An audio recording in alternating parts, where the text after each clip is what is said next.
Hello and welcome back to the show. It is time, of course, for our top story. Now, today we're going to be discussing with the market and credit risk analyst. His name is Femi Sanusi. And Gbenga had teased earlier at the beginning of the show that he's worked with very notable organizations like JP Morgan. Today, he's going to talk to us about the recession and the way back and the way out of it. Thank you for joining us, Femi. Thanks for having me. Okay. Nice to have you on Hello Nigeria, Femi. Thank you. It's a pleasure to have you. So let's start with the buzzword, recession. So many people don't have an idea of what the recession means. They just say, and they put the blame on the president.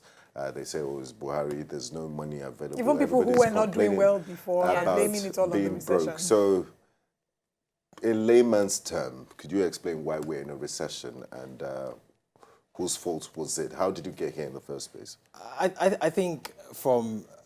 I think technically when you use the word recession, what it means is over 2 quarters you've had, a negative growth in the economy. And, as we were saying earlier, off air, potentially we could be out of the recession in another, 2 quarters.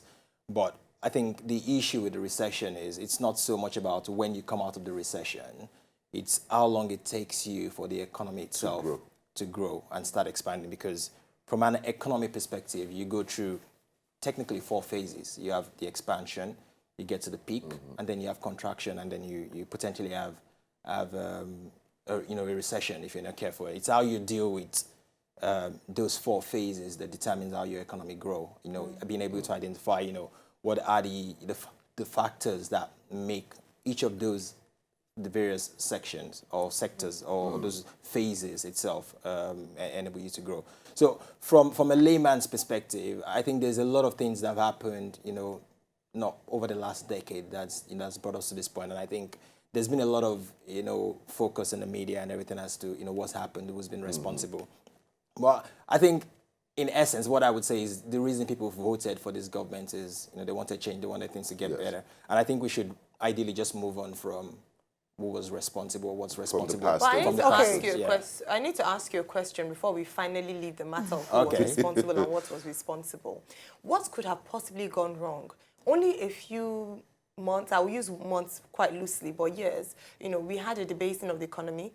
We were rejoicing as Nigerians because the then finance minister seemed to have worked magic. Our debts were forgiven. We're one of the biggest economies in Africa, and things were looking good. In a matter of months, it almost seems like a miracle of the opposite side. We see that we're in a recession, we find ourselves in a recession. What could have possibly gone wrong from that economy to now? There's a lot of things you can link to it. I think one thing to put in mind is we went through a period of boom. Yes. And as I explained earlier, every economy goes through expansion, you get to the peak and you get contraction.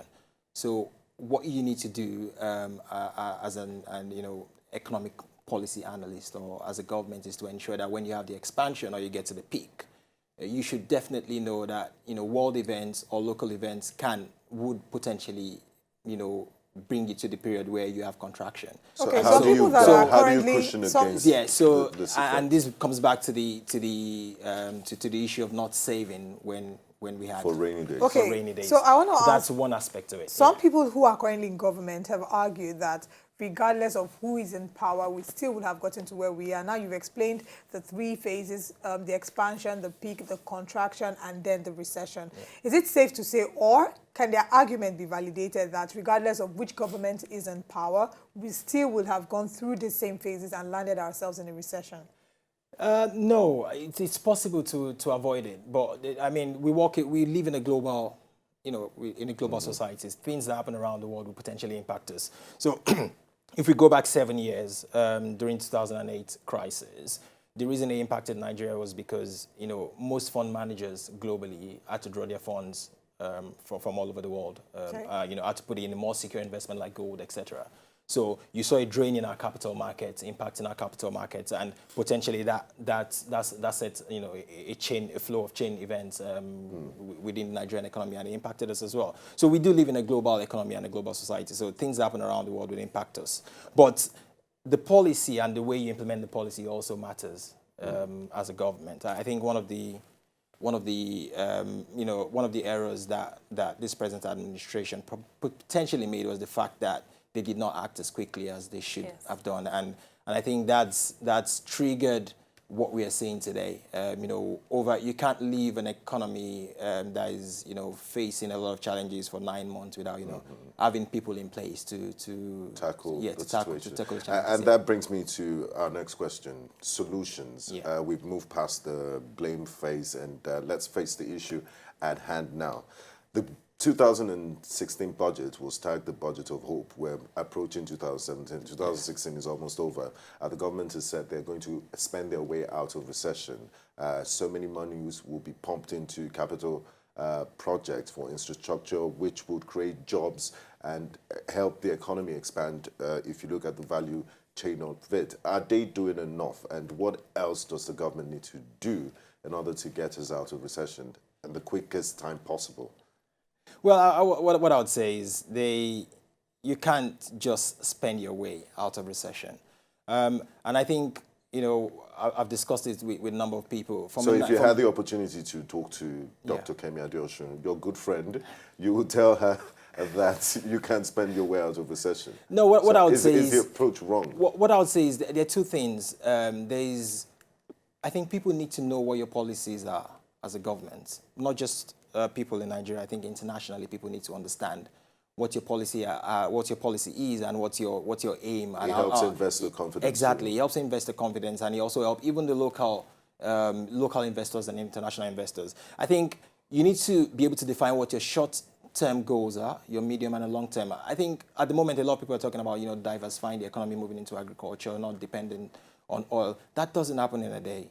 But okay, okay, go ahead. Yeah, it doesn't happen in a day. It's most of what I've been listening to, they're more long-term solutions. If we want to look at, what are the immediate things we need to do?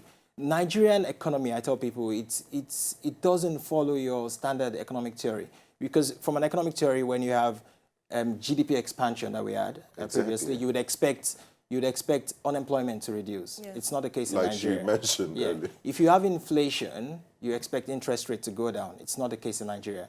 If you have recession, you'd expect to have, you'd expect inflation to go down. That's not the case in Nigeria. And that tells you that the Nigerian economy goes against a lot of standard economic theory. And this brings me to probably one of the first things I would expect the government to do is to create a policy analytics team. I think the Nigerian Bureau of Statistics, they're probably doing a good work. I think that institution needs to be invested in a lot. So if you want to make a policy statement, if you want to come out with a new policy initiative, you need to move to the policy analytics team to say, okay, if we take 41 sectors out of the economy from accessing FX, what's going to be the impact in 3 months, 6 months, 8 months? You need to be able to know what the physical trend is going to be, so that when you're making those decisions, you can know the impact, what support as a government so you need to push. So you can role play certain scenarios. Exactly. Finally, imagine you were part of this policy analysis team, and then they came to you like the argument they had last week when we were talking about sale of assets. Very quickly, will you have been in support of us selling our assets? Or will you have just said, let's find a way around it? I think sale of assets it's an option, but I don't think it's what is required now. All right. Thank you very much. Thank you very much. Thank you so much for speaking with us. Having you. Yes, we've been speaking with Femi Sanusi, and he's really lectured us on the way we got here to the recession and the way out. And we're going on a quick break. When we return, Nnamdi Ekuwa will be here with sports. Please don't go away.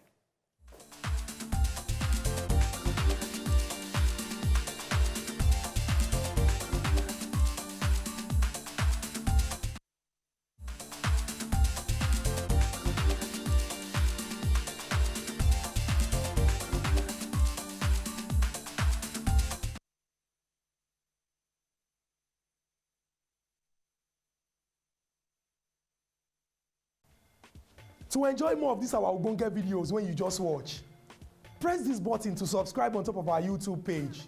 You go love her.